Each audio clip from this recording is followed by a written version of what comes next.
તો ગીજુભાઈ શું માત્ર બાળકો માટે જ કામ કર્યું કે આ સંસ્થામાં તું એમ કે અહીંયા મદદ કર ને, તને તો ગમે છે? અને ગીજુભાઈ હું તમારો ઇન્ટરવ્યૂ 2025માં કરી રહ્યો છું. તો આજના ગુજરાતના પ્રાથમિક શિક્ષણની વાત કરીએ તો બહુ રાજી થવાય એવું તો છે નહીં. છેલ્લા વર્ષોમાં જ્યારે 1936 પછીથી ખાસ કરીને એ રાજકોટમાં ગયા ત્યારથી એની બીમારી આખા જિંદગીનો જે થાક છે જે ઉતરે એના જેવું થયું. અને આપે કહ્યું એમ કાળે 54 વર્ષ પણ પૂરા નહીં જીવ્યા. ગીજુભાઈ બધેકા એવું તમે ક્યાંય વાંચો કે સાંભળો તો પહેલું તમારા મનમાં શું આવે?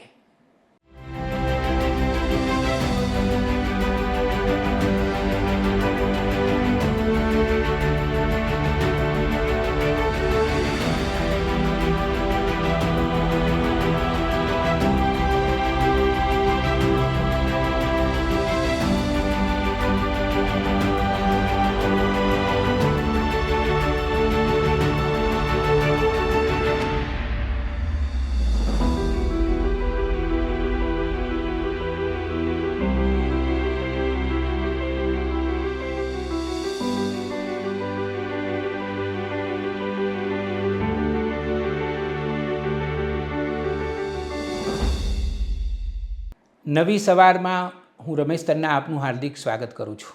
આજનો આ આખો એપિસોડ અમે ગીજુભાઈ બધેકાને સમર્પિત કરી રહ્યા છીએ. કોણ હતા આ ગીજુભાઈ બધેકા? ચાલો હું તમને એક સરસ વાર્તા કહું. એક દૂરના દેશમાં મૂછાળીમાં અને બાળકોના વકીલ તરીકે ઓળખાતા ગીજુભાઈ બધેકાએ કેળવણીમાં અને વિશેષ કરીને બાળ કેળવણીમાં એટલું મોટું પ્રદાન કર્યું કે જેણે એક અસર ઊભી કરી હતી. એક જમાનામાં ગુજરાતમાં 4 વ્યક્તિ અત્યંત લોકપ્રિય હતી અને લોકોના હૃદયમાં એમણે સ્થાન મેળવ્યું હતું.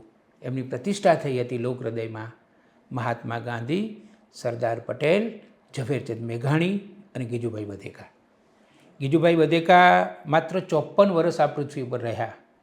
15મી નવેમ્બર 1885માં એમનો જન્મ અને 23મી જૂન 1939ના રોજ તો એમણે વિદાય લીધી. પણ 54 વર્ષમાં કેટલું માતબર નોંધપાત્ર પ્રદાન કર્યું. આમ તો તેઓ હાઈકોર્ટમાં વકીલાત કરતા હતા.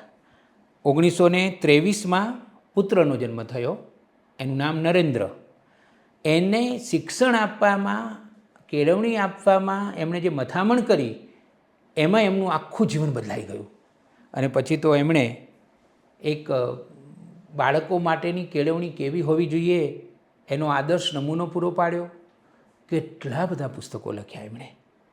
ગીજુભાઈ બધેકાની જેટલી વાતો કરીએ એટલી ઓછી. અને અમને આનંદ એ વાતનો છે કે ગીજુભાઈ બધેકા વિશે વાત કરવાના સવિશેષ અધિકારી છે એવા ડૉક્ટર T.S. જોશી અત્યારે નવી સવારના સ્ટુડિયોમાં ઉપસ્થિત છે. જોશી સાહેબ, હું તમારું સ્વાગત કરું. નમસ્તે.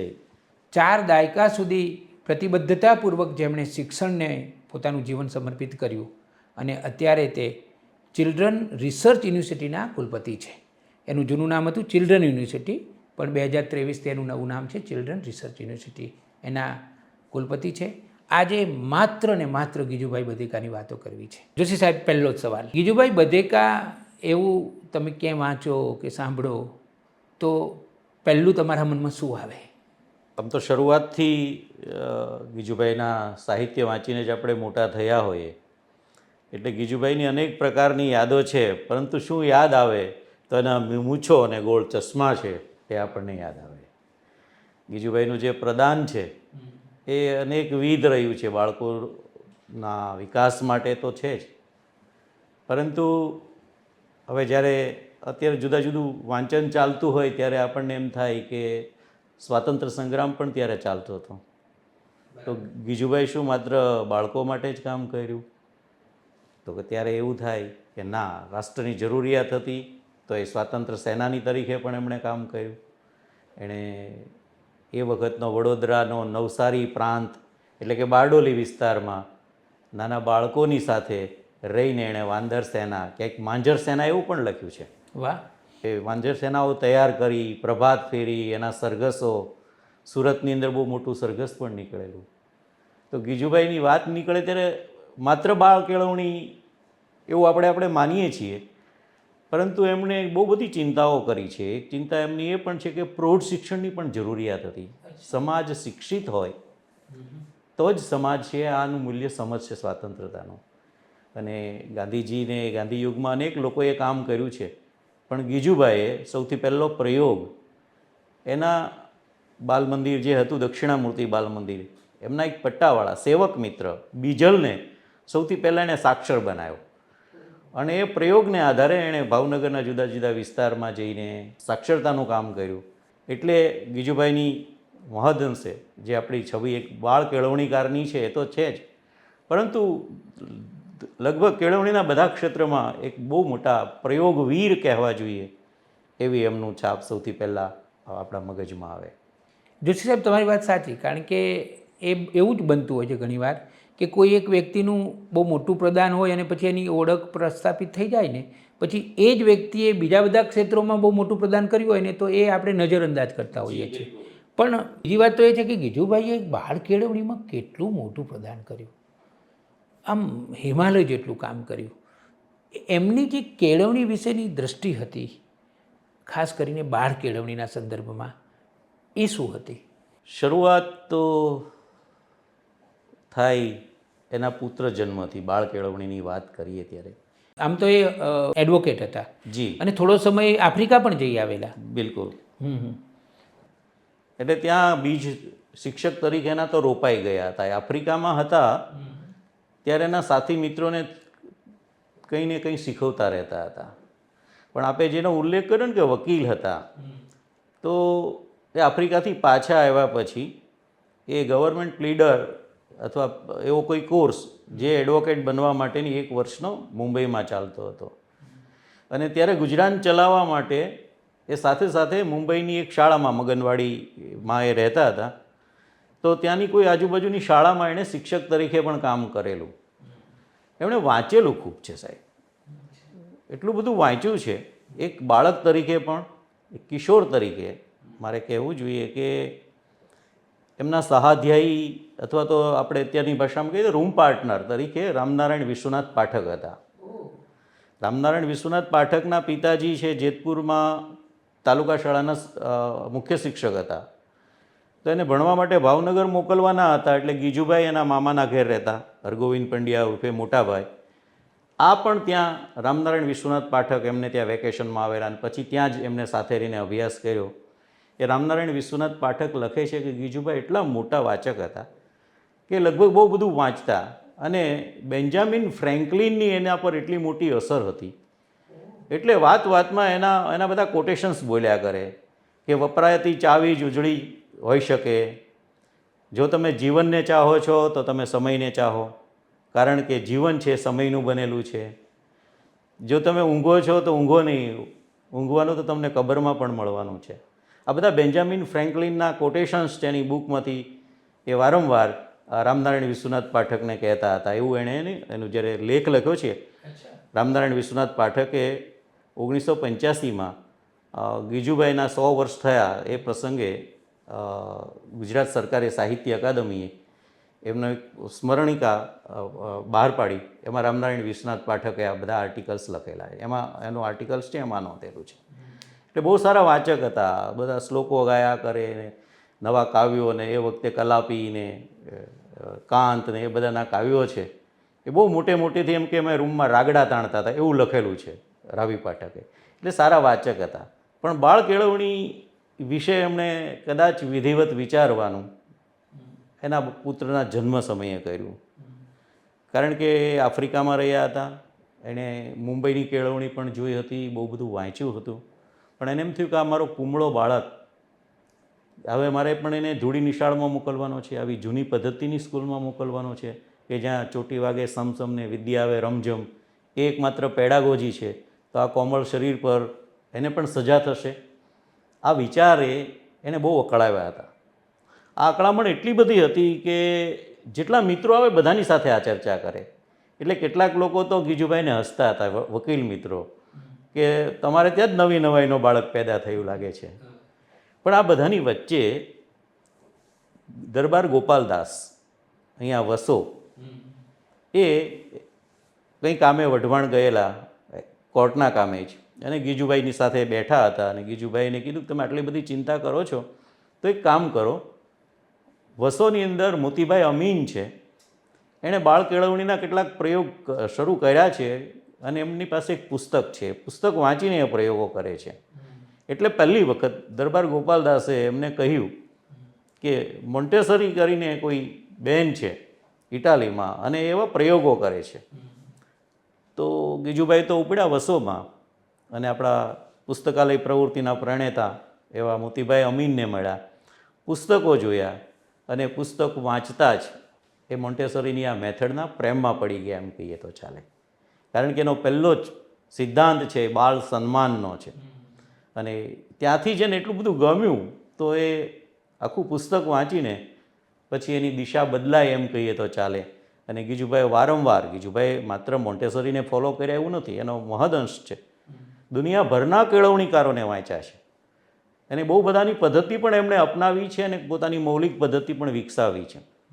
એટલે એ એવું વારંવાર કહે છે કે I am fired by madam Montessori's method and I will fire others.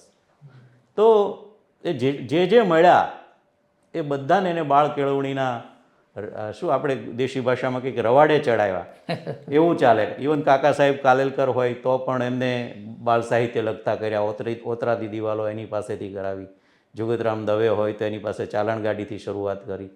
તો એ રીતે એમનો બાળ કેળવણી પ્રત્યેનો જેને કહેવાય ને કે અભિગમ બદલાયો, એના મનમાં જે એક અજંપો હતો, એક બાળકોના બાળપણની જે ચિંતા હતી, એનું નિમિત્ત એમનો પુત્ર બચુભાઈનો જન્મ એ કારણ. એમનું નામ બચુભાઈ હતું કે એનું મૂળ નામ, એટલે સાચું નામ તો નરેન્દ્ર છે પરંતુ હુલામણું નામ બચુભાઈ છે. અને એક નવો અધ્યાય શરૂ થયો. પછી તો મને લાગે છે કે એમણે વકીલાત છોડી દીધી અને કેળવણીમાં જ. હાજી, એ ઘટના એવી રીતે બની કે આ મેં આપને જે વસોની ઘટના કહી એ જ સમય દરમિયાન એમના મામા એટલે હરગોવિંદદાસ પંડ્યા જે સ્ટેશન માસ્તર હતા અને દરેક પુસ્તકની અંદર મોટાભાઈ તરીકે એનો ઉલ્લેખ થયેલો છે અને જે નાનાભાઈ તરીકે જેનો ઉલ્લેખ છે નૃસિંહ પ્રસાદ ભટ્ટ, પદ્મશ્રી નાનાભાઈ ભટ્ટ આપણે જેને ઓળખીએ છીએ, એ બંનેએ મળીને દક્ષિણામૂર્તિ સંસ્થાની સ્થાપના કરી. એટલે શરૂઆત થઈ છાત્રાલય જીવનથી.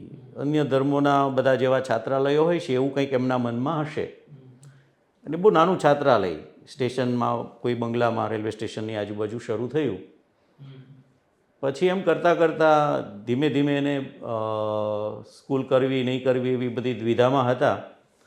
પણ છાત્રાલય થોડી સંખ્યા વધી એટલે એને વિધિવત સ્વરૂપ આપવા માટે સંસ્થાનું બંધારણ બનાવવું જોઈએ એવો વિચાર આવ્યો અને બંધારણ બનાવવા માટે એમના મામા જે છે એમણે કહેણ મોકલ્યું ગીજુભાઈને કે ભાઈ અમારી સંસ્થાનું બંધારણ બનાવો. એટલે બંધારણ બનાવતા બનાવતા જ એને એમ થયું કે આમાં હું પણ કામ કરું તો, અને શું કહેવાય, ભાવતું તું ને વૈદ્ય કહ્યું એની જેમ કે આ સંસ્થામાં તું એમ કે અહીંયા મદદ કર ને, તને તો ગમે છે. અને ગીજુભાઈએ સહર્ષ સ્વીકારી લીધું. પણ જ્યારે એ દક્ષિણામૂર્તિમાં જોડાયા ત્યારે મદદનીશ ગૃહપતિ તરીકે જોડાયા, એનો વિધિવત રીતે પ્રવેશ થયો. અને પછી તો મદદનીશ ગૃહપતિમાંથી એ લોકોએ નક્કી જ કર્યું કે આ લોકો તો આપણે ભણાવીએ, સંસ્કાર જુદા આપીએ, શાળામાં જઈને જુદું ભણે, એની કરતાં શાળા હોવી જોઈએ. એટલે દક્ષિણામૂર્તિ વિનય મંદિરની સ્થાપના થઈને એના ગીજુભાઈને આચાર્ય બનાવ્યા.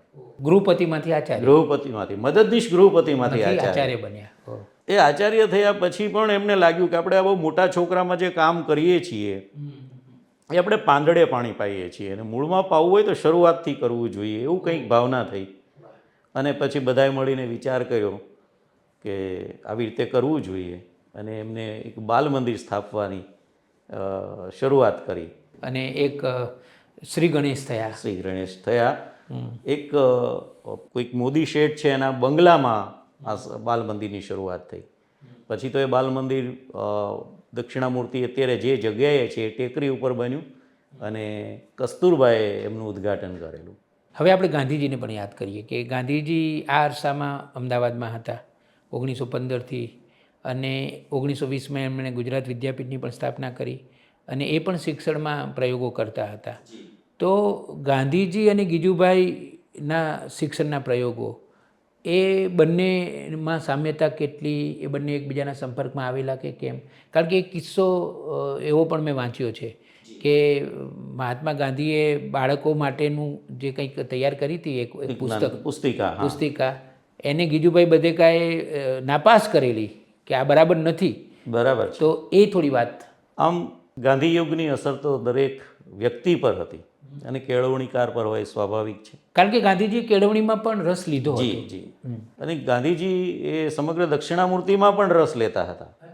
કારણ કે નાનાભાઈ ભટ્ટ છે એમના એ સંપર્કમાં હતા. નાનાભાઈ પણ એક સમર્થ કેળવણીકાર, જેના છાંયડામાં ગીજુભાઈ ઉછર્યા એમ પણ કહીએ, અને પછી એને સમોવડ્યા બન્યા એવું પણ કહેવાય. પણ નાનાભાઈ ભટ્ટ એ આ બધા પ્રયોગો કરતા હતા, એનાથી ગાંધીજી બહુ જ પ્રભાવિત હતા. ગાંધીજીએ સ્વાતંત્ર્ય સંગ્રામમાં વિરમગામ છાવણીની જવાબદારી પણ નાનાભાઈને આપી. બરાબર છે, બિલકુલ બરાબર છે. અને જ્યારે રાષ્ટ્રની આ જરૂરિયાત હતી ત્યારે ગીજુભાઈએ પણ, મેં શરૂઆતમાં પ્રસંગ કહ્યો એ પ્રમાણે, એ પણ બાલ મંદિરને તાળું મારીને એની આખી ટીમ, એટલે કે ગીજુભાઈ, તારાબેન, મોંઘીબેન, નર્મદાબેન, બધા જ લોકો, એની આખી ટીમ છે એ સ્વાતંત્ર્ય સંગ્રામમાં બાળકોની ટીમ બનાવીને લાગેલા. પરંતુ આપે જે ઘટનાની ઉલ્લેખ કર્યો છે, ગીજુભાઈ તો શું કે પ્રયોગવીર હતા, એક પ્રયોગશીલ શિક્ષક તરીકેની એમની એક ઓળખ છે. તો અનુભવના એરણે ચડાવ્યા વગરનું એવું જ લખાયેલું હોય તો એ ગીજુભાઈને સ્વીકાર્ય ન હતું. એટલે આપ જે ઘટનાનો ઉલ્લેખ કર્યો ગાંધીજીનો, ત્યારે એમણે કહ્યું કે આ ચાલે એવું નથી. ઓહો. પરંતુ એમને એટલાથી અટકી જાય એવા નહોતા. જુગતરામ દવે, જે વેડછીનો વડલો આપણે કહીએ છીએ, એ કેળવણીના પ્રયોગો જોવા માટે દક્ષિણામૂર્તિમાં ગયા. ત્યાં જોયું, એમને ખૂબ ગમ્યું, અને બાળ શિક્ષણના લખવાની જે સાહિત્યની શરૂઆત છે એમાં ઉદ્દીપક બન્યા છે જુગતરામ દવે. એટલે ગીજુભાઈ અને જુગતરામ દવેએ મળીને એ પહેલી ચાલણગાડી બાળકો માટેની લખી. એનું ચિત્રાંકન કર્યું કલાગુરુ રવિશંકર રાવલે, અને નવજીવન પ્રેસે એ પહેલું છાપ્યું. એટલે બાલ સાહિત્યની, ગીજુભાઈના બાલ સાહિત્યની વાત કરીએ તો પહેલું પુસ્તક છે એ ચાલણગાડી આવી રીતે શરૂઆત થઈ. અને પછી તો એ અટક્યા નથી. 20 વર્ષ સુધીમાં 200 કરતાંય વધારે પુસ્તકો બાળકો માટે, શિક્ષકો માટે, વાલીઓ માટે લખ્યા. એમના પુસ્તકોની થોડી વાત કરીએ કે 54 વર્ષનું કુલ જીવન, એમાં 20 વર્ષમાં જે એમણે 200થી વધારે પુસ્તકો આપ્યા છે. અને એ પુસ્તકો, ભલે આંકડો તો મોટો છે જ, પણ એક એક પુસ્તક અમૂલ્ય કહી શકાય એવું છે. તો તમારી દૃષ્ટિએ જે એમનું આ સર્જન છે, એ સર્જન કેટલું મહત્ત્વનું છે? એ સર્જનની વિશેષતાઓ કઈ કઈ છે? ગીજુભાઈના પુસ્તકોની જ્યારે વાત કરીએ ત્યારે સૌથી પહેલું પુસ્તક, પહેલી હરોળમાં મુકાય એવું પુસ્તક છે દીવા સ્વપ્ન. અને બહુ બધા કેળવણીકારો એમ કહે છે કે ગીજુભાઈ બીજું કશું જ ના લખ્યું હોત અને માત્ર એક દીવા સ્વપ્ન લખ્યું હોત તો પણ એક સમર્થ કેળવણીકાર બને, વાહ, ગણાત. અને અદ્ભુત પુસ્તક છે. હાજી. તો એ દીવા સ્વપ્ન છે એ ખરેખર નવલકથા છે, પરંતુ એના જે પ્રયોગો કર્યા છે એ એમાં રિફ્લેક્ટ થાય છે. એમાંથી આપણને પેડાગોજી શીખવા મળે છે કે કેવી રીતે શીખવાય, વર્ગખંડ કેવો હશે, એ જમાનો કેવો હતો, એ ધૂળી નિશાળો કેવી હતી, કે જેમાંથી આ એક નૂતન શિક્ષણનું પગરવ એમણે શરૂ કર્યું. દીવા સ્વપ્ન ઉપરાંત એના બહુ બધા પુસ્તકો છે. સૌથી પહેલાં આપણે બાળકોના પુસ્તકોની વાત કરીએ તો ગીજુભાઈની ભાષા છે અદ્ભુત છે. બહુ જ ટૂંકા વાક્યો, એટલું સચોટ વર્ણન આજ સુધીના કોઈ બાળ કેળવણીકારોમાં ભાગ્યે જ આપણને જોવા મળે. તો ભાષાની દ્રષ્ટિએ બાળકોનું મનોજગત છે એણે બરાબર પીછાણ્યું છે. બાળકોને કલ્પનાની સવારી કરવા મળે એવી બધી બહુ પવન પાવડીઓ એમણે આપી છે. તો એના બાલ સાહિત્યની વિશેષતા છે. જ્યારે ગીજુભાઈએ શિક્ષકો માટે, કેળવણીકારો માટે પણ પુસ્તકો લખ્યા છે. અને ગીજુભાઈ શરૂઆતમાં ખૂબ જ આકરા છે. ધીમે ધીમે ધીમે એ થોડા શિથિલ થયા છે, પણ સ્વભાવે એને કહેવાનું એ સ્પષ્ટ એમણે કહ્યું છે. એણે મા બાપો માટેનું સાહિત્ય હોય આપણે વાંચીએ, મા બાપોને, મા બાપોના પ્રશ્નો, મા બાપ થવું આકરું છે, આતેશી માથાફોડ, એ બધું વાંચીએ ત્યારે પણ આપણને ચોખ્ખું બાળકોની ફેવર જ દેખાય. એટલે જે કહેવાનું છે એ સ્પષ્ટ મા બાપોને એણે કહ્યું છે, સ્પષ્ટ એવું શિક્ષકોને કહ્યું છે. એ જમાનામાં જે શિક્ષકો હતા એણે શું કરવું જોઈએ, શું નહીં કરવું જોઈએ, અને ગોળ ગોળ ભાષામાં એણે કદી લખ્યું નથી. એણે ચોખ્ખું જ લખ્યું કે શિક્ષકોએ પ્રદાન કરવાની ટેવ બંધ કરવી જોઈએ, ખોટી ટેવ છે, આવું સ્પષ્ટ લખે. તો આપણે સામાન્ય રીતે માનીએ કે શિક્ષક છે એ બધી જ માહિતી આપણને આપે, શિક્ષકને પૂછીએ એટલે શિક્ષક એનો સીધો જવાબ આપે, તો શિક્ષક એ ગાઈડ નથી. શિક્ષક તો આપણને વિચારવા માટે પ્રેરનાર, વિચારનું શિક્ષણ આપનાર છે, લર્નિંગ ટુ લર્ન શીખવે છે.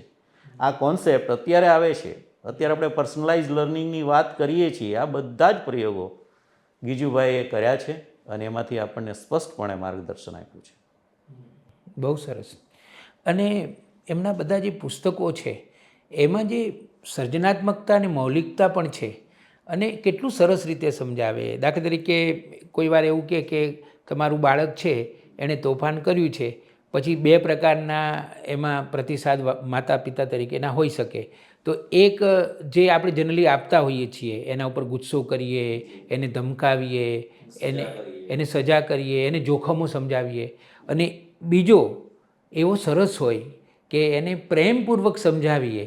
તો આ જે મૌલિકતા છે એમની, મને તો જોશી સાહેબ એમ લાગે કે આ ગીજુભાઈ બધેકા નામનો જે માણસ હતો એના હૃદયમાં બાળકો માટે કેટલી અનુકંપા હશે, કેટલી સંવેદના હશે અને કેટલી કરુણા હશે.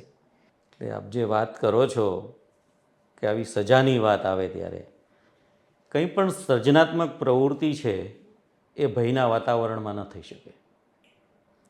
એટલે ગીજુભાઈએ સૌથી પહેલાં જે એની દક્ષિણામૂર્તિમાં સ્વીકાર્યું, અને બહુ બધાએ હરભાઈ જેવા એના પ્રયોગો પણ કર્યા કે ભાઈ બાળક છે એને શીખવતી વખતે અથવા બાળક માટે ભય નહીં હોવો જોઈએ, કોઈ સજા નહીં હોવી જોઈએ, કોઈ લાલચ નહીં હોવી જોઈએ. શીખવવામાં અત્યારે આપણે જે નાની નાની લાલચ આપીએ છીએ બાળકને, તું આમ કરી નાખ તો ચોકલેટ આપું, આમ કરી નાખ તો ફરવા લઈ જાઓ, તો એ લાલચ છે એ વધતી જાય હંમેશા. ક્યાં સુધી તમે લાલચને સંતોષી શકો?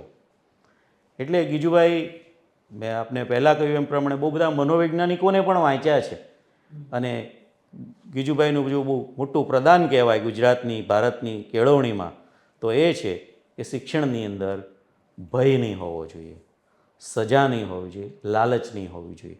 આપણે ઇનામના રૂપમાં અત્યારે અનેક પ્રકારની લાલચો આપણા બાળકોને આપીએ છીએ, એ ખરેખર ઘાતક વસ્તુ છે. એને શીખવામાંથી, એ જે અનુભવ કરે છે એમાંથી જે આનંદ આવે છે, એ આનંદથી વધારે ઇનામ હોઈ શકે જ નહીં. એટલે એવા બધા પ્રયોગો પણ એમને બહુ સારી રીતે કરેલા છે. અને કાંઈક હરભાઈને આપણે વાંચીએ તો એમાં પણ દેખાશે કે એણે પણ પછી એવા માધ્યમિક ક્ષેત્રે કેટલાક પ્રયોગો કરી જોયા ઇનામના, કે ભાઈ નિબંધ સ્પર્ધા રાખી, વક્તૃત્વ સ્પર્ધા રાખીને એકબીજા વિદ્યાર્થીઓને સ્પર્ધા કરાવી. તો એની પાછળ શું ચાલતું હતું એનો અભ્યાસ મનોવૈજ્ઞાનિક તરીકે હરભાઈએ કર્યો છે, અને હરભાઈએ પણ નોંધ્યું છે કે આ વાત બરાબર છે કે આપણે એને ઇનામની લાલચ તો નહીં આપવી જોઈએ. જોશી સાહેબ, ગુજરાત સરકારે ગીજુભાઈનો જન્મદિવસ 15મી નવેમ્બરને વાર્તા દિવસ તરીકે જાહેર કર્યો છે થોડા વર્ષોથી. ગીજુભાઈ અને ગીજુભાઈની વાર્તાઓ એ આખો એટલો બધો રળિયામણો પ્રદેશ છે. મેં તો ગીજુભાઈની વાર્તાઓ હજારો બાળકોને કહી છે. હું હમણાં અમેરિકા ગયો હતો તો અમેરિકામાં વસતા મૂળ ગુજરાતી બાળકોને પણ મેં જ્યારે ગીજુભાઈની વાર્તાઓ કહી તો ત્યારે એ બાળકોને જે આનંદ આવ્યો છે, એટલે એમનું પ્રસ્તુતિકરણ જે છે કે ગીજુભાઈ આજે પણ દુનિયાના કોઈ પણ છેડે જાવ તો જે બાળકો છે એના માટે તો ગીજુભાઈ એકદમ જાણે કે લોટરી સમાન છે. ગીજુભાઈની વાર્તાઓના સંદર્ભમાં થોડું જાણવું છે. ગીજુભાઈ સમર્થ કેળવણીકાર હતા, એટલે કેમ ભણાવવું જોઈએ, કઈ પેડાગોજીનો ઉપયોગ સર્વશ્રેષ્ઠ છે એ જાણતા હતા. આજે રાષ્ટ્રીય શિક્ષણ નીતિમાં એક સરસ વાત કરી છે. એનું રાષ્ટ્રીય શિક્ષણ નીતિનું 4થું ચેપ્ટર છે, એમાં લખ્યું છે કે સ્ટોરી ટેલિંગ, વાર્તા કથન છે એ શિક્ષણનો એક શ્રેષ્ઠ પેડાગોજી છે. આબાલ વૃદ્ધ સૌ કોઈને ગમે છે. એટલે આપણે જ્યારે વાર્તાની વાત કરીએ તો નાના બાળકને નાના બાળક જેવી વાર્તા હોય, પણ 11-12ના વિદ્યાર્થીઓને પણ તમે વાર્તા કહો એટલે કે ઘટના કહો, પ્રસંગો કહો જે સાચા બનેલા છે, એવી કંઈ પણ વાત કરો તો એ તરત જ આકર્ષે છે. આપણને પણ કંઈ પણ ચાલતું હોય એમાંથી ચાલો એક વાર્તાથી આપણે શરૂઆત કરીએ, તરત એટેન્શન થઈ જાય છે. ગીજુભાઈના દીવા સ્વપ્નમાં જેમ વાર્તાથી થયું, બાલમંદિરની શરૂઆત જેમ વાર્તાથી થઈ એવી જ રીતે એ વાર્તા છે એક અસરકારક માધ્યમ છે એ ગીજુભાઈ સારી રીતે જાણતા હતા, એટલે એના વાર્તાનો ઉપયોગ એક શિક્ષણના અસરકારક માધ્યમ તરીકે કર્યો છે. ગીજુભાઈએ જે વાર્તાઓ, ગીજુભાઈની વાર્તાઓ આપણે કહીએ છીએ એ વખતની સંપાદિત કરેલી વાર્તાઓ છે.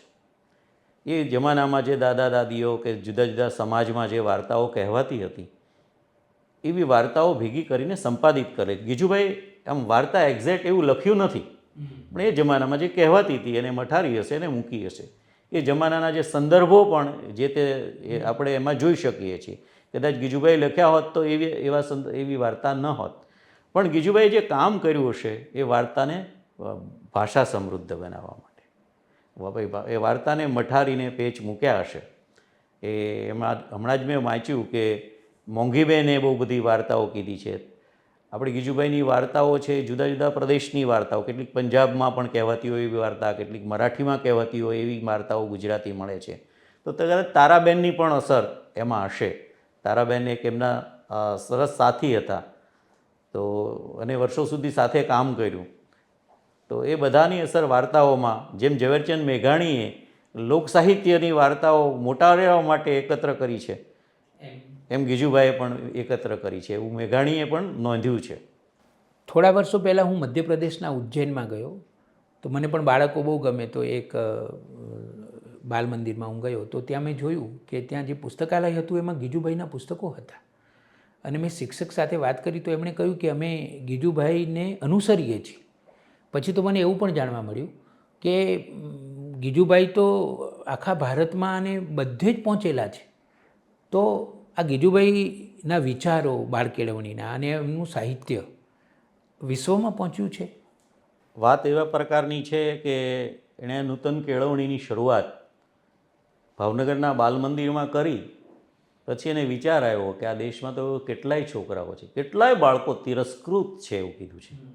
જમ્પ કેમ વળે એમ કરીને એમણે એક ચિંતન મનનમાં લખેલું છે કે જ્યાં સુધી બાળકોને આશ્રય નથી, જ્યાં સુધી બાળકો અડધૂત થાય છે, જ્યાં સુધી તિરસ્કૃત છે એવા બાળકો છે દેશમાં, ત્યાં સુધી આપણને જમ્પ કેમ વળે. તો એ અંદર એ સંપૂર્ણપણે બાળક માટે જ હતા. તો એણે વિચાર્યું કે આ માત્ર ભાવનગરના બાળકોને જ આ લાભ મળે તો આ લાભ દેશના બધા જ બાળકોને મળે, એના માટે શું કરવું જોઈએ. અને એવી રીતે એ વિચારમાંથી એમણે બાલ અધ્યાપન મંદિરની સ્થાપના કરી 1926માં. આજે એ વાતને 100 વર્ષ પૂરા થાય છે, એટલે દક્ષિણામૂર્તિ ભાવનગર આજે બાલ અધ્યાપન મંદિરની સ્થાપનાનું શતાબ્દી વર્ષ છે ઉજવી રહ્યું છે. હવે થયું તો એવું, બાલ અધ્યાપન મંદિર શરૂ કર્યું, એની જાહેરાત કરી, એનો અભ્યાસક્રમ બનાવ્યો. તો પહેલો દિવસ એવો હતો અધ્યાપન મંદિરનો કે આજે બધા જ વિદ્યાર્થીઓ 11 વાગે આવશે, એનું સ્વાગત થશે, ગીજુભાઈ પહેલું એનું ભાષણ આપશે. તે દિવસે એ ગયા, ત્યાં એ હોલમાં ગયા, એક પણ વિદ્યાર્થી હાજર નહોતો. અને ગીજુભાઈએ છતાંય ખાલી હોલમાં એ બધા જ વિદ્યાર્થીઓને એને આવકાર્યા અને એનું 1 કલાકનું પૂરું ભાષણ ખાલી ઓરડે એમણે આપ્યું. તો એની શ્રદ્ધા એટલી બધી હતી કે આવું થશે જ, અને એવું થયું. પછી તો સાંજે 5 વાગ્યાની ટ્રેનમાં એક વિદ્યાર્થી આવ્યો અને 8ની ટ્રેનમાં બીજા 2 વિદ્યાર્થીઓ આવ્યા. એમ કરતાં કરતાં 2-5 દિવસમાં 40 વિદ્યાર્થીઓથી એ બાલ અધ્યાપન મંદિર શરૂ થયું. ટાંચા સાધનો એટલે ગોદડા અધ્યાપન મંદિર એવું કહેવાતું હતું કે ગોદડા પાથરીને દિવસે ભણવાનું, રાત્રે ઓઢીને સૂઈ જવાનું. ઠંડીની અંદર પણ ગોદડા ઓઢીને વિદ્યાર્થીઓ એના વહેલી સવારના ક્લાસમાં ગીજુભાઈના જાય. પરંતુ આ બાલ અધ્યાપન મંદિરની ખ્યાતિ સમગ્ર દેશમાં પહોંચી. એટલે આજુબાજુના રાજ્યોમાંથી બહુ બધા વિદ્યાર્થીઓ, મહારાષ્ટ્રમાંથી વિદ્યાર્થીઓ છે, શેષ નામલે અને વગેરે. પરંતુ એક તબક્કે મહારાષ્ટ્રના શિક્ષણ મંત્રી જે રહ્યા કાશીનાથ ત્રિવેદી, એ ઉજ્જૈનના, અને એ પણ ગીજુભાઈના વિદ્યાર્થી રહી ચૂક્યા છે. એટલે એવી જ રીતે રાજસ્થાનમાંથી આપણે યાદ કરવું હોય તો રામનરેશ સોની, એ વિદ્યાર્થી સીધા નથી પણ એમના બહુ મોટા ચાહક, અને એણે ગીજુભાઈનું તમામ સાહિત્ય છે એ હિન્દીમાં ટ્રાન્સલેટ કરેલું છે. એવી રીતે કાશીનાથ ત્રિવેદીને કારણે મધ્યપ્રદેશમાં આજે પણ ગીજુભાઈ શિક્ષા સંદર્ભ સમૂહ ચાલે. દર વર્ષે આ 15મી તારીખે જ ભોપાલની અંદર દામોદર જૈન કરીને એક સજ્જન છે, એ આજે પણ ચલાવી રહ્યા છે. તો 1200 શિક્ષકો આ ગીજુભાઈના જન્મદિવસે એકત્ર થાય છે અને ગીજુભાઈની વાર્તાઓ, ગીજુભાઈનું સાહિત્ય, ગીજુભાઈની પેડાગોજીની ચર્ચાઓ કરે છે. તો આજે અસર છે જ. હમણાં જ એક સજ્જન મને મળ્યા, એણે કીધું કે મેં ગીજુભાઈનું સાહિત્ય નેપાળીમાં જોયું. એટલે ભારતની તો બધી જ ભાષાઓમાં એના જે પુસ્તકો છે એ ટ્રાન્સલેટ થયા છે. એની ખ્યાતિ પણ સમગ્ર દેશમાં એક મહાન કેળવણીકાર તરીકે, એક બાળ કેળવણીકાર તરીકેની પ્રસ્થાપિત છે જ. કમનસીબે એમણે કશું અંગ્રેજીમાં લખ્યું નથી, એણે તો ગુજરાતીમાં જ લખ્યું છે. પણ એ આફ્રિકા ગયા હતા, એનો અભ્યાસ હતો, એ અંગ્રેજીમાં લખી શક્યા હોત. એને સુશીલાના પત્રો કરીને જે લખ્યું છે ને, દીકરીને પત્ર, એ અંગ્રેજીમાં જ લખ્યા છે.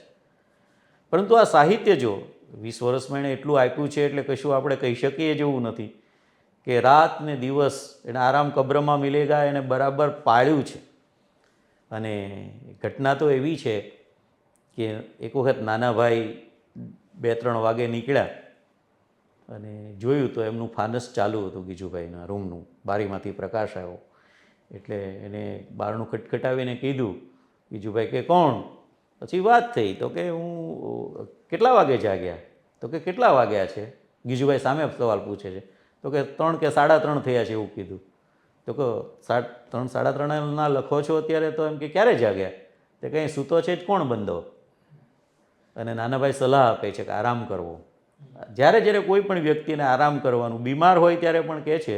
ત્યારે મેં તમને પહેલું કીધું, બેન્જામિન ફ્રેન્કલિન એનું કથન એ બોલે કે આરામ તો કબ્ર મેં હી મિલેગા. અને એ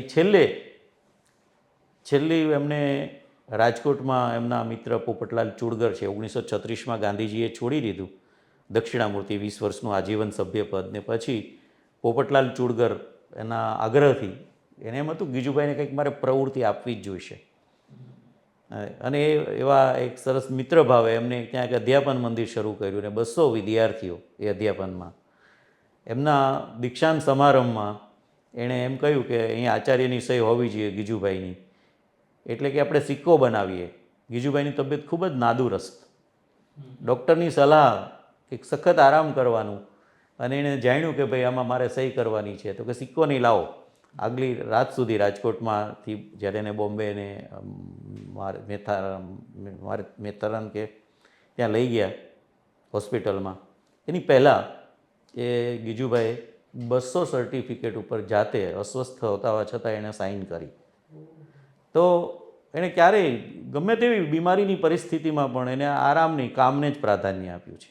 અને એટલા માટે જે 20 વર્ષની અંદર આટલું બધું પુસ્તકને આવું મોટું પ્રદાન કરી શક્યા છે. પણ જોશી સાહેબ, જેમ વિક્રમ સારાભાઈએ એમના શરીર પાસેથી ખૂબ કામ લીધું હતું જી. અને દુનિયામાં ઘણા એવા લોકો છે, ગીજુભાઈએ પોતાના શરીર પાસેથી અઢળક, પુષ્કળ વધારે કામ લીધું, વધારે પડતું કામ લીધું છે. એને કદી શું કહે રાત દિવસ જોયા નથી. એમની તંદુરસ્તી કેવી હતી? એમને કોઈ બીમારી હતી? છેલ્લા વર્ષોમાં જ્યારે 1936 પછીથી ખાસ કરીને એ રાજકોટમાં ગયા ત્યારથી એની બીમારી, આખા જિંદગીનો જે થાક છે જે ઉતરે એના જેવું થયું. અને આપે કહ્યું એમ અકાળે 54 વર્ષ પણ પૂરા નહીં જીવ્યા. એટલે ઘણીવાર એવું બનતું હોય છે કે કેટલાક મહાન પુરુષો એવા હોય છે કે મારે આપી દેવું છે, એટલે એ આપી દેવાની ઉતાવળ એટલી બધી હોય છે કે એ પછી શરીરની અવગણના કરે છે. શરીર પાસેથી એટલું બધું કામ લે અને એને કારણે શરીર પણ જવાબ આપે. કદાચ એવું બનતું હશે. હાજી, 100%. આમાં નાનાભાઈ સાથેના સંવાદોમાં આપણે એ વાંચી શકીએ છીએ કે નાનાભાઈને એમ પણ કહે છે કે 5 વર્ષમાં એમ કે 100 વર્ષ જીવીને 5 વર્ષનું કામ ના કરવું, એના કરતાં 5 વર્ષ જીવીને 100 વર્ષનું કામ કરી જઈએ. એટલે એના પર તો એ કામ માટેનું તો સરસ. અને બાળકો માટેની એક પણ બાબત એમણે છોડી નથી. એ વાત. અને હજુ પણ એનો વિચાર હતો કે હવે આગળ શું કરવાનું છે. એના 2 અધૂરા સ્વપ્ન પણ એમણે શેર કરેલા છે. શંકરભાઈ કરીને એમના કોઈ વિદ્યાર્થી કે સાથી હતા, એને કહેલું છે કે બાળકો માટેની એક યુનિવર્સિટી હોવી જોઈએ અને બાળકો માટેનો એક વિશ્વકોશ હોવો જોઈએ. સદનસીબે ગીજુભાઈના 2 અધૂરા સ્વપ્ન છે એ પૂરા થયા, એ અત્યારે પૂરા થયા છે. એક તો ગુજરાત વિશ્વકોશ મંડળે સરસ મજાનો બાળ વિશ્વકોશ છે. ચંદ્રકાંત શેઠ એના મુખ્ય સંપાદક, ધીરુભાઈ અને શ્રદ્ધાબેન ત્રિવેદી અને બીજું આખી ટીમ. જી.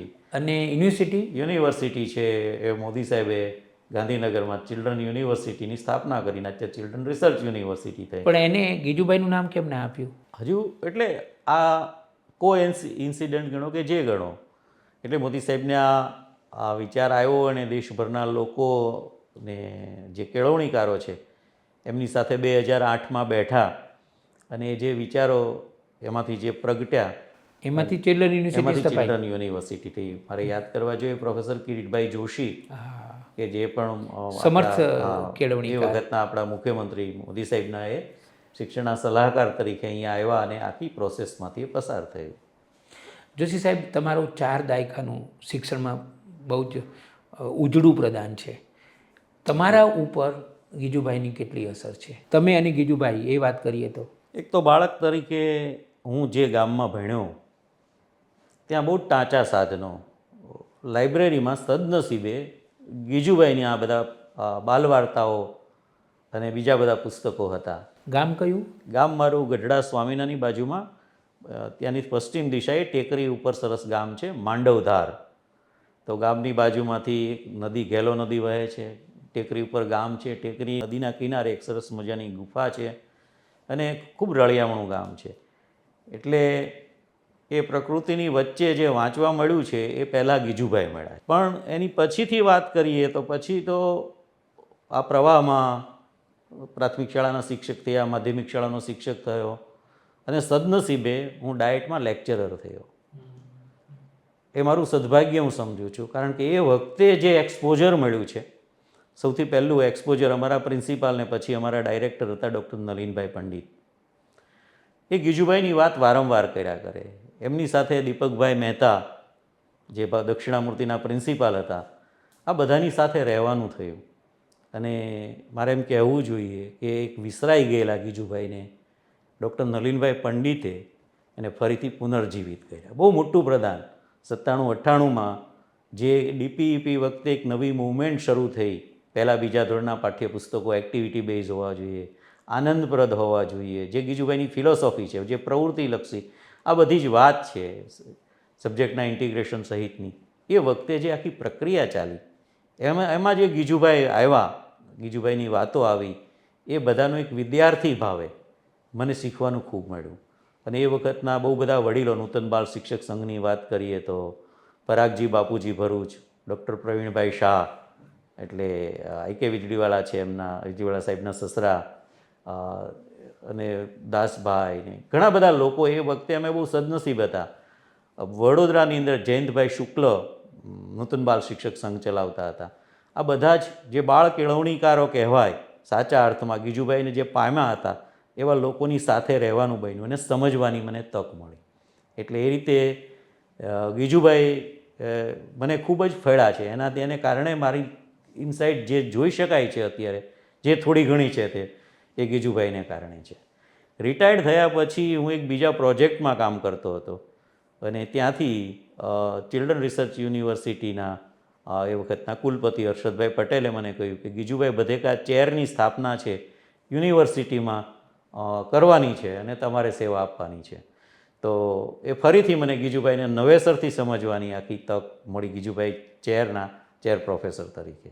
એટલે ગીજુભાઈ મારે જીવનમાં શું કહે, જુદા જુદા 3 તબક્કે આવ્યા, પરંતુ એનાથી જે મને લાભ મળ્યો છે, એનાથી હું જે ગ્રો થયો છું, એનો મારે એમ કહેવું જોઈએ કે બહુ મોટો ફાળો ગીજુભાઈનો છે, એના સાહિત્યનો છે, દક્ષિણામૂર્તિનો છે. જોશી સાહેબ, મને પણ બાળકો બહુ ગમે છે અને કેળવણીમાં મને પણ રસ છે. હું જ્યારે તમારી પાસે બેઠો છું ત્યારે મને હંમેશા એવો અનુભવ થયો છે કે હું જાણે કે ગીજુભાઈ પાસે બેઠો હોઉં, અને એવું પણ મને લાગે કે તમે ગીજુભાઈને આમ આખા પી ગયા હોય. આપણા ત્યાં પિયાલો છે, આપણા ભજનોમાં પિયાલો આવે છે, તો મને એવું પણ લાગે કે જાણે કે તમે ગીજુભાઈ નામનો એક પિયાલો છે એ તમે આખો પી ગયા હોઈએ એવું મને લાગે. પ્રયાસ તો એવો જ કરું છું, એવું થાય તો વધારે સારું. જોશી સાહેબ, પણ મને એ પ્રશ્ન થાય છે કે આપણા ગુજરાતમાં, ખાલી હું સરકારી પ્રાથમિક શાળાઓની વાત કરું તો 34,000 જેટલી શાળાઓ છે ને 2 લાખ જેટલા શિક્ષકો છે. બીજી ખાનગી શાળાઓ ઉમેરીએ તો ઘણા મોટી સંખ્યામાં શિક્ષકો હશે. પણ આજનું હું તમારો ઇન્ટરવ્યૂ 2025માં કરી રહ્યો છું, તો આજના ગુજરાતના પ્રાથમિક શિક્ષણની વાત કરીએ તો બહુ રાજી થવાય એવું તો છે નહીં. બધું દોડાઈ ગયું હોય એવું લાગે છે. એટલે ઘણા બધા કારણો છે, વૈશ્વિક કારણો પણ છે, માતૃભાષા ગુજરાતીની ઉપેક્ષા પણ છે, અંગ્રેજી ભાષાનું આક્રમણ પણ છે, માતા પિતાની અપેક્ષાઓ વધારે પડતી છે, અનેક કારણો છે. પણ મને એમ થાય જોશી સાહેબ કે જે પ્રદેશમાં ગીજુભાઈ બધેકા જન્મ્યા હોય, જે પ્રદેશમાં ગીજુભાઈ બધેકાએ આખું જીવન બાળકોને સમર્પિત કર્યું હોય અને એ માણસે આપણને 200 જેટલા પુસ્તકો આપીને બાળકોને કેવી રીતે ભણાવવા જોઈએ, કેવી રીતે કેળવવા જોઈએ અને કેવી રીતે ન ભણાવવા જોઈએ, આવી બધી જ રેડી રેકનર બધું આપણને આપી દીધું હોય, તો મારા આ ગુજરાતમાં કેમ ગીજુભાઈ બધેકા દેખાતા નથી? આવું કેમ બન્યું હશે? બહુ એટલે ચિંતા કરવા જેવો વિષય તો એ છે કે ગીજુભાઈ દેખાતા કેમ નથી, પરંતુ સાવ આશા ગુમાવવા જેવું પણ નથી. આપણે ગીજુભાઈની, આપણે ગાંધીજીની વાત કરીએ તો ગાંધીજી દેખાય છે ખરા? આપણે ત્યાં આપણા ગુજરાતી લોકો બહુ બધું ઇતિહાસ છે એમાંથી કદાચ બહુ ભૂલી જઈએ છીએ, ઝડપથી ભૂલી જનારી પ્રજા છીએ એવું આપણને વારંવાર અહેસાસ થયા કરે છે. અનેક લોકોએ આ દેશના ઘડતરમાં, આ ગુજરાતના ઘડતરમાં, આપણા સૌના ઘડતરમાં જેમણે આ પ્રદાન કર્યું છે એવા કેટલાય લોકોને આપણે આ ભૂલી ગયા છીએ. સદનસીબે આવા કાર્યક્રમો દ્વારા આપણે એને યાદ કરીએ. ગીજુભાઈ સમગ્ર દેશમાં આજે ક્યાંય પણ જઈએ, ગુજરાતી તરીકે, કેળવણીકાર તરીકે, શિક્ષણના ક્ષેત્રમાં જેટલા લોકો કામ કરે છે એને ત્યાં જઈએ એટલે સૌથી પહેલાં ગુજરાત કહીએ એટલે સામેના માણસ કે ગીજુભાઈ, કેળવણીની વાત હોય તો તરત ગીજુભાઈનું નામ આવે. યાદ કરે છે. તો આપની ચિંતા વ્યાજબી છે કે ગુજરાતીઓ આપણે ભૂલી જઈએ છીએ અને એક નવા પ્રવાહમાં, એક સમજ વગરના પ્રવાહમાં, ઇંગ્લિશ મીડિયમ ને વાલીઓનું કોઈ શિક્ષણ નથી એટલે વાલીઓ છે એ દેખાદેખીથી જીવે છે. એટલે બાળકોના શિક્ષણ માટે તો બાજુવાળાના બાળકે કઈ સ્કૂલમાં મૂક્યો તો મારે એનાથી સારી સ્કૂલ કઈ છે એ શોધે, બાજુવાળા બેન સારી સાડી લઈ આવ્યો તો એનાથી સારી સાડી હું કેમ લાવું, રમેશભાઈ સારી ગાડી લઈ આવ્યો છો તો એનાથી સારી ગાડી હું કેમ લાવું.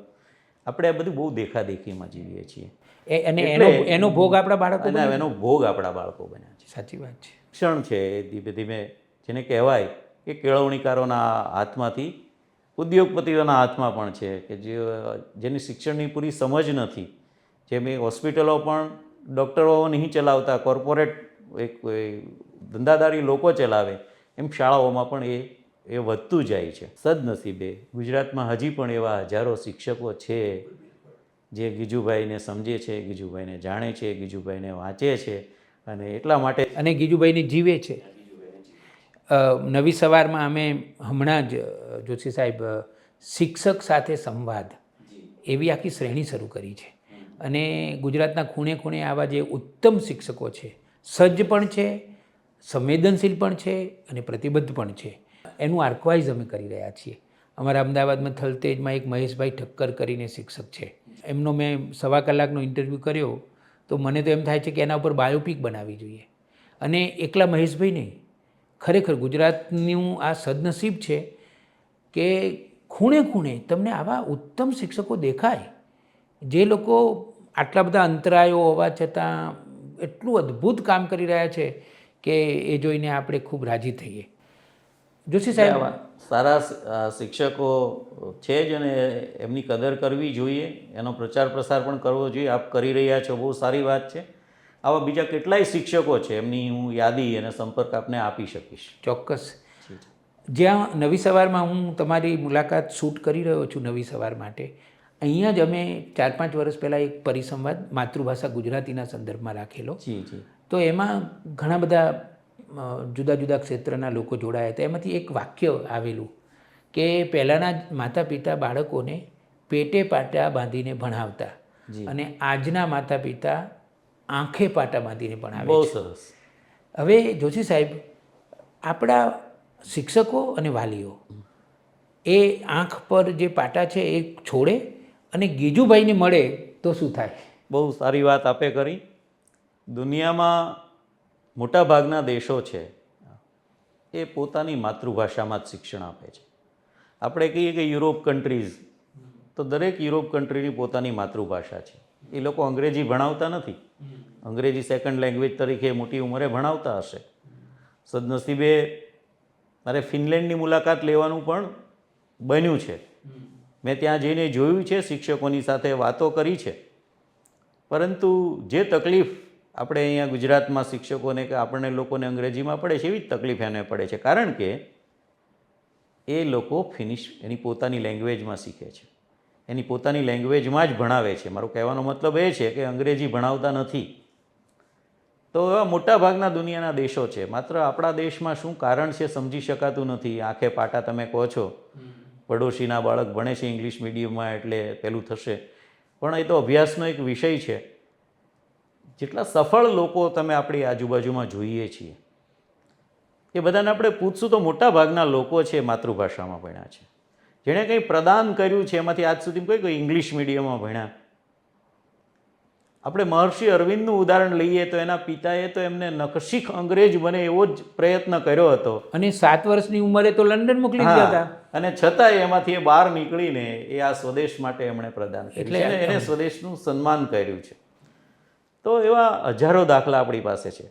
અત્યારે ગાંધીનગરમાં છીએ તો ગાંધીનગરમાં જેટલા લોકોને જેનો બહુ મોહ છે કે આઈએસ ઓફિસર સારી પોઝિશન કહેવાય, એ લોકોને પૂછો તો પણ મોટાભાગના પોતપોતાની માતૃભાષામાં જ ભણેલા છે. મારા સંપર્કમાં જેટલા આવે છે એનું આવું સહજ રીતે પૂછું છું. અમદાવાદમાં જેટલા અત્યારે ડૉક્ટર્સ છે જે ટોપ પર છે, એમનો આપ ઇન્ટરવ્યૂ કરીને પૂછશો તો ખબર પડશે કે માતૃભાષામાં. મેં ઓલરેડી ઇન્ટરવ્યૂ કર્યા છે અને 95%થી વધારે બધા માતૃભાષામાં જ ભણ્યા હોય છે. અને એનું કારણ પણ છે, સહજ છે કે જે જ્ઞાન છે એ માતાની ભાષામાંથી, માતાના દૂધની ભાષા જેને આપણે કહીએ છીએ, એ દૂધની ભાષામાંથી જે સમજ વિકસે અને પેલું ગોખવાનું છે, જેના સંદર્ભોની પણ આપણને ખબર નથી, એવું સાહિત્ય કે એવા વાતાવરણમાંથી શીખીએ છીએ ત્યારે બાળકના મન ઉપર એક બોજો હોય છે. એટલે આપણી પરીક્ષા પદ્ધતિ કમનસીબે રોટ લર્નિંગ પર છે. એટલે માર્ક્સ આવી જાય છે અને શાળાઓ માર્ક્સ કેમ આપે છે એ પણ એક અલગ પ્રકારનો વિષય છે. તો એ લોકો અંજાઈ જાય છે એનાથી, માર્ક્સથી, કે આટલા માર્ક આવ્યા. બધા 90થી જ શરૂઆત થાય ઉપર એવું. તો મા બાપને ઇંગ્લિશ મીડિયમમાં ભણે છે અને આટલા બધા માર્ક્સ લાવે છે. પરપોટો તો આગળ જાય ત્યારે ફૂટે ત્યારનો સવાલ, ત્યારે આંખ ઉઘડે તો ઉઘડે એવું છે. જોશી સાહેબ, ગીજુભાઈ બધેકા વિશે તો જેટલી વાતો કરીએ એટલી ઓછી છે. છેલ્લો સવાલ હું તમને પૂછું કે આજના આ માહોલમાં વાસ્તવિક રીતે, વ્યવહારિક રીતે, પ્રેક્ટિકલી ગીજુભાઈ બધેકાના જે વિચારો હતા બાળ કેળવણીના, એનો અમલ કરવો હોય તો શક્ય છે ખરું? અને જો શક્ય હોય તો કેવી રીતે કરી શકાય? પહેલા સવાલનો જવાબ છે કે શક્ય છે. એને માટેનું આધાર એ છે કે રાષ્ટ્રીય શિક્ષણ નીતિ 2020 છે, એનો જે ડોક્યુમેન્ટ છે એનું 4થું ચેપ્ટર બધાએ વાંચવું જોઈએ. એમાં જે પેડાગોજીની વાત કરી છે એ બધી જ પેડાગોજી, એનેમાંથી ટેકનોલોજી બાદ કરી લઈએ તો એ બધી પેડાગોજીની વાત ગીજુભાઈએ 100 વર્ષ પહેલાં આપણને સિદ્ધ કરીને બતાવી છે. એમાં સબ્જેક્ટના ઇન્ટિગ્રેશનની વાત હોય, એક્સપિરિયન્શિયલ લર્નિંગની વાત હોય, એક્ટિવિટી બેઝ ટીચિંગની વાત હોય, 360 ડિગ્રી એસેસમેન્ટની વાત હોય, આ બધી જ વાતો છે એ રાષ્ટ્રીય શિક્ષણ નીતિમાં આપી છે. અને આ બધા જના ઉદાહરણ આજે પણ આપણને ગીજુભાઈમાંથી મળે છે. 360 ડિગ્રીઝની વાત કરીએ તો ગીજુભાઈનું મૂલ્યાંકન છે બિલકુલ અનૌપચારિક હતું. શિક્ષકોએ વાત કરતાં કરતાં બાળકને પૂછતું જવાનું અથવા કંઈ સાધન દ્વારા જોતું રહેવાનું. પણ જો શિક્ષકને એનું લેવલ ન લાગે તો બીજી વાતો કરવાની, એને મેદાનમાં લઈ જવાનું, બાળકની સાથે ઘરની વાતો કરે તો એને એવો અહેસાસ પણ થવા દેવાનો નથી કે તને નથી આવડતું.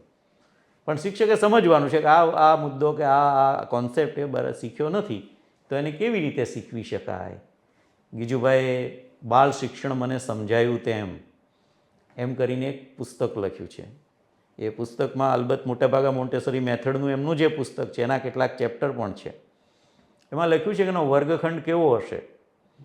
તો રાષ્ટ્રીય શિક્ષણ નીતિનો મૂળ ડ્રાફ્ટ પછીથી જે આવ્યું નેશનલ કરિક્યુલમ ફ્રેમવર્ક, એનું જે મુખપૃષ્ઠમાં જે ફોટો આપ્યો છે કે કોઈ બાળક છે વૃક્ષ વાવી રહ્યું છે, ટીચર છે, કોઈ બાળક કંઈ રમકડા કે માટી કૂંદી રહ્યું છે, એની પાછળ ટીચર પલાઠી વાળીને બેઠા છે, કોઈ રમે છે, કોઈ કૂદે છે, કોઈ ચોપડી લઈને બેઠું છે. તો રાષ્ટ્રીય શિક્ષણ નીતિનાનું જે ડોક્યુમેન્ટ છે એના મુખપૃષ્ઠ પર આ ફોટો છે અને એ વર્ણન છે આપણને ગીજુભાઈનું બાલ શિક્ષણ મને સમજાયું તેમ એ પુસ્તકમાં ગીજુભાઈએ લખ્યું છે કે વર્ગખંડનો કેવો હતો, તો કે એમાં લખ્યું છે કોઈ બાળક છે એના શિક્ષક પાસે એના ઘરે બનેલી ઘટનાનું વર્ણન કરી રહ્યું છે, કોઈ સાધનથી શીખી રહ્યું છે. સાધનથી આપણે જેને રમી રહ્યું છે એમ કહીએ છીએ ને, ત્યારે બાળક શીખી રહ્યું હોય છે. એ વાત હું તમને પછીથી આગળ કરું. તો ગીજુભાઈના બધા સાધનો છે એ સ્વયં ભૂલ સુધારક હતા. શિક્ષક એવું નહીં કહેવાનું કે આ તે ખોટું કર્યું. બાળકને ખબર પડે જ કે અમારું ભૂલ થયું એટલે ફરીથી બધું જ છૂટું પાડે, ફરીથી ભેગું કરે. આ જે પ્રક્રિયા છે ને એ શિક્ષણની પ્રક્રિયા છે, શીખવાની પ્રક્રિયા છે. એ જ વખતે એના મગજમાં બધું ગોઠવાતું હોય છે. એવી જ રીતે કોઈ છે વાંચતું હતું, કોઈ છે એવું લખ્યું છે કે કોઈ હિંચકે ટીંગાતું હતું, હિંચકા ખાતું હતું એવું લખ્યું નથી, શિક્ષક એને રોક્યો નથી. કોઈ છે આવી રીતે રમતું હતું. એટલે આખું જે વર્ણન કર્યું છે વર્ગખંડનું, એમાં તો બહુ આગળ જતાં એવું લખ્યું કે કોઈ બાળક છે શૌચક્રિયાએ ગયું તો શિક્ષક છે પછી એને લઈ જાય છે સાફ કરવા માટે. તો આ બધી જ વાત પર્સનલાઇઝ લર્નિંગની જેને કહેવાય, જેને જ્યાં જરૂર છે ત્યાંથી એને થોડી મદદ કરવાની. મદદ એટલે માહિતી આપી દેવાની નથી, શીખવી દેવાનું નથી. આખો પ્રયાસ છે શીખતા કરવા માટેનો છે. એક સરસ કહેવત તે છે કે કોઈને રોજની એક માછલી પકડીને આપવી એના કરતાં એને માછલી પકડતા શીખવી દેવું. આપણા કલ્ચરની કહેવત નથી, પણ પ્રસ્તુત એટલા માટે છે કે રોજ બધાને શીખવા ક્યાં સુધી શીખવી શકવાનો છીએ, તો આપણે એને શીખતા કેમ શીખવવું એ શીખવી દેવા. એ ગીજુભાઈએ આપણને શીખ્યું. જોશી સાહેબ, તમે જ્યારે ગીજુભાઈ બધેકાના વર્ણનની વાત કરતા હતા ત્યારે મને મારા જીવનના શ્રેષ્ઠ 5 દ્રશ્યો પૈકીનું એક દ્રશ્ય યાદ આવી ગયું. 23મી એપ્રિલ 1994ના રોજ લગ્ન કરીને હું ને મારી જીવનસાથી સીધા ગયા વેડછી, જુગતરામ દવેની ભૂમિમાં, અને ત્યાં રાત વાસો કર્યો. અને બીજા દિવસે સવારે અમે વેડછીનું બાલ મંદિર હતું ત્યાં ગયા, સવારમાં લગભગ 9-10 વાગ્યા હશે. અને દેશી નળિયાવાળી સરસ બાલ મંદિર હતું, બહુ મોટું ચોગાન હતું. અને ચોગાનના પ્રવેશ દ્વારે અમે જઈને ઊભા રહ્યા અને ફ્રીઝ થઈ ગયા. એ જે દ્રશ્ય મેં જોયું, એ ગીજુભાઈએ જે વર્ણન કર્યું હતું એવું દ્રશ્ય મેં ત્યાં જોયું હતું 1994માં એપ્રિલ મહિનામાં. કે ઘણા બધા નાના બાળકો છે, બધા બાળકો પાસે નાના નાના સાધનો છે. કોઈની પાસે નાનું તગારું છે, કોઈની પાસે નાનો પાવડો છે, નાનો સાવણો છે, નાનકડું ત્રિકમ છે. આ બાજુ શિક્ષકો છે, એને બાળકો વીંટળાયેલા છે. કોઈ મેદાન સાફ કરી રહ્યું છે, કોઈ ઝાડ સરખું કરી રહ્યું છે, કોઈ રમી રહ્યું છે. તો મારા જીવનમાં આટલું અનુપમ દ્રશ્ય મને લાગે છે કે એ દ્રશ્યના જે સર્જક હતા ને એ કદાચ ગીજુભાઈ બધેકા હતા. 100%. કારણ કે જુગતરામભાઈ દવે એ દક્ષિણામૂર્તિમાં રહ્યા છે ગીજુભાઈની સાથે, અને બહુ બધું પામ્યા છે. એણે તો દક્ષિણામૂર્તિ બાલ મંદિર પર ગીત પણ લખ્યું છે, બાલ મંદિર્યું રે મારું બાલ મંદિર્યું, તે કરીએ કેવું સહાય મારું બાલ મંદિર્યું. એ જુગતરામ દવેએ લખ્યું છે. અને મેં અગાઉ કહ્યું તેમ ચાલણ ગાડી બંને સાથે રહીને બનાવી છે. પણ ગીજુભાઈ કરતા હતા કામ પ્રમાણમાં શહેરમાં. ભાવનગરને બધા મોટું ગામડું એમ જ કહે છે, પરંતુ ભાવનગરમાં એ કામ કરતા હતા. જ્યારે જુગતરામ દવે છે એ રાણી પરજમાં એટલે કે વેડછીમાં કામ કરતા હતા, આદિવાસી ક્ષેત્રમાં કામ કરતા હતા. એટલે બંનેની જરૂરિયાત જુદી છે. એટલે એણે ગીજુભાઈને એવું પણ કહ્યું, બધું ફોલો કરે એવું નહીં, એ વખતની જે ઓપનનેસ છે એ પણ જોવા જેવી છે. કે ગીજુભાઈ તમારે રમકડા ચાલે, મારે રમકડા નહીં ચાલે, મારે કામકડા ચાલશે. એટલે તમે જે નાનું હળ, નાનો પાવડો જે સાધનો કહો છો એને જુગતરામ કાકાએ કામકડા એવું નામ આપ્યું છે. અને બાલવાડી છે એવું, બાલ મંદિરને અહીંયા બાલ મંદિર છે ત્યાં એણે બાલવાડી એવું નામ આપેલું છે બાળકોની. સરસ એ વેડછીમાં એમનો એ પ્રયોગ છે.